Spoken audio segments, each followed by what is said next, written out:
Hello, it's Burgess Taylor, and today we're going to talk about tests, friends, allies, both, I think, yeah, and enemies. Part of the outline for the hero's journey. Test, enemies, and allies. Part of the information that she gives you in the very beginning has to do with the hero's journey. So we're going to talk about that a little bit first. No matter how many schools he has been through, he's a freshman all over again in this new world. Quote by Christopher Vogler. So she says this is the part of the journey where the hero must learn who can be trusted. He or she face tests, has to face his or her fears, the deep dark stuff. I love this part. She's, quote, deep dark stuffed in a box shoved under the bed fears. I love that quote.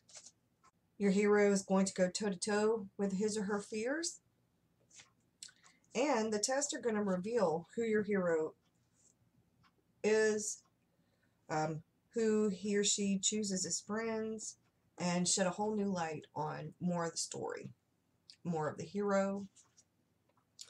What do his friends tell the reader about him?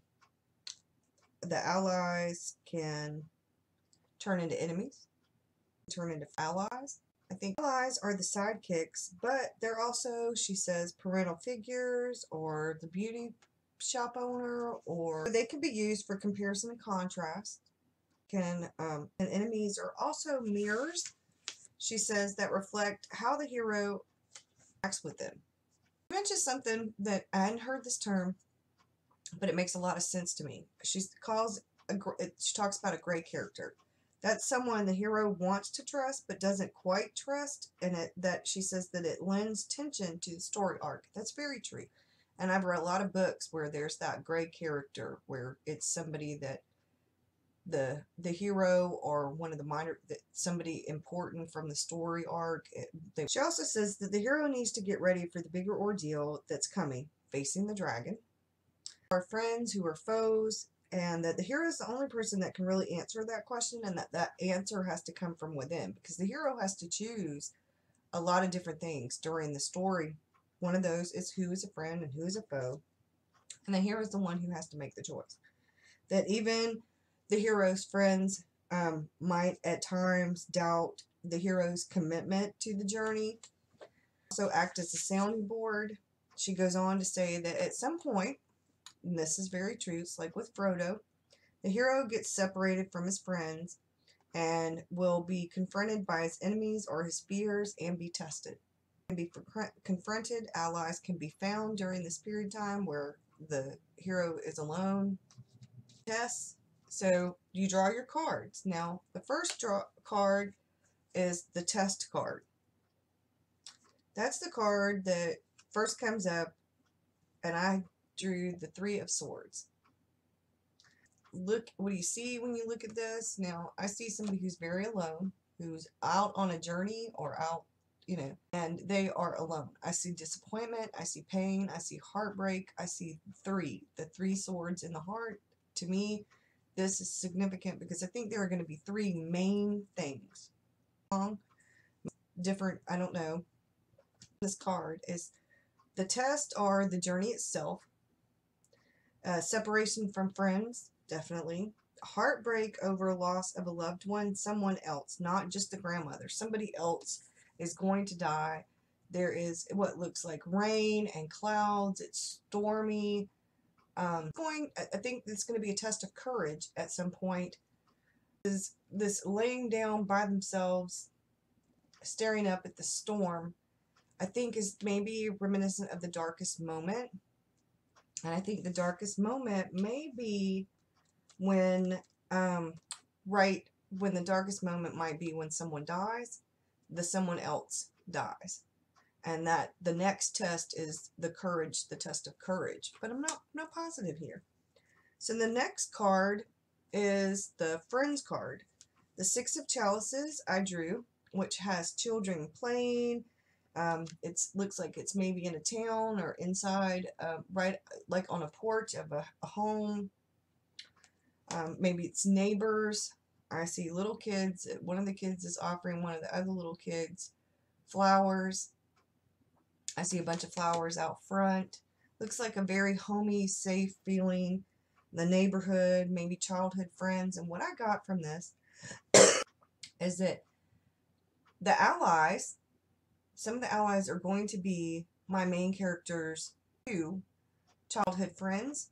I think there's another ally that's going to be a relative or two. I think she's going to have a little band of people that she's grown up with, that she feels safe with, people from her neighborhood, people from her town, people from her family. To go draw the card for the enemies. I drew a card, but when I drew the card, another card fell out, and it felt like it was supposed to fall out. So I don't know why I have two cards, but I drew the Seven of Swords, and the Tower fell out. What the cards mean, I don't know yet what they mean together, why the Tower fell out the way that it did. But the Seven of Swords, these swords, this man who looks a little shady. He looks aggressive. He's bad. And it looks like war is coming. Now, the Seven of Swords, what the meaning is, usually it's the querent being it, but I don't think it's the querent. I think it's somebody that the querent trusts. Someone who is keeping a secret. Deception. This is about deception. It also talks about war, and the god of war is Aries. I think that this is why somebody whom she trusts is going to turn out not to be an ally but an enemy. Now, the Tower card. There's a lot going on in this card. This card looks chaotic. Very chaotic. I see upheaval. I see maybe rebellion. I see anger and aggression. Fire and lightning and storm. And falling. Oh, there's a woman and a man falling from the tower. There's clouds. It's a dark night. Lightning is striking. I looked up the card. It said unexpected, rebellion, a rebel, a CEO, takeover specialist. It also said aggression, anger, courage, war. I'll do a little bit more study into this because I think this has to do with the witch hunters. I think those are the main hardcore enemies, is this society of witch hunters and her enemies. And I think this is how to face them. And is it going to be her or is it going to be them? And this, because it fell out with this, if maybe one of the people that she trusts is a part of this, and when this comes to light, it causes upheaval. Or if the person that she trusts, maybe it's somebody she trusts turns out to be an enemy. And I think there's maybe what I keep feeling from this card every time I look at it and I try to decipher what it means without trying to like Google what the Tower means. When I look at this, I keep thinking that maybe you're going to have a friend who's an enemy. I think maybe there's an enemy who might end up being an ally. And that's going to cause some upheaval, turn it upside down, some problems, war, some rebellion, an unexpected. Might be that card, because we were talking about friends and enemies and tests, and how your allies can be your enemy and how your enemy can be an ally. And I think that's why these cards fell out at the same time, is because I think I've got a friend, an ally who's going to turn out to be an enemy, and an enemy who's going to turn out to be an ally. Some more. I have a journal entry to do. This was from yesterday. Today's is a journal entry, and I am going to try to do another blog post, but I also need to get into Scrivener and go through the last few days worth of my outline and put it into Scrivener in the corkboard. So I've got my information. I kind of just use the index cards and I write down everything I've figured out, what I think about it, and then I go from there. And so that way when I start writing, I'll be ready. I'm so excited about NaNoWriMo, and if you guys haven't checked out the project #WriteTube videos yet, you really should. People have got some great videos up already. Tamara's thing.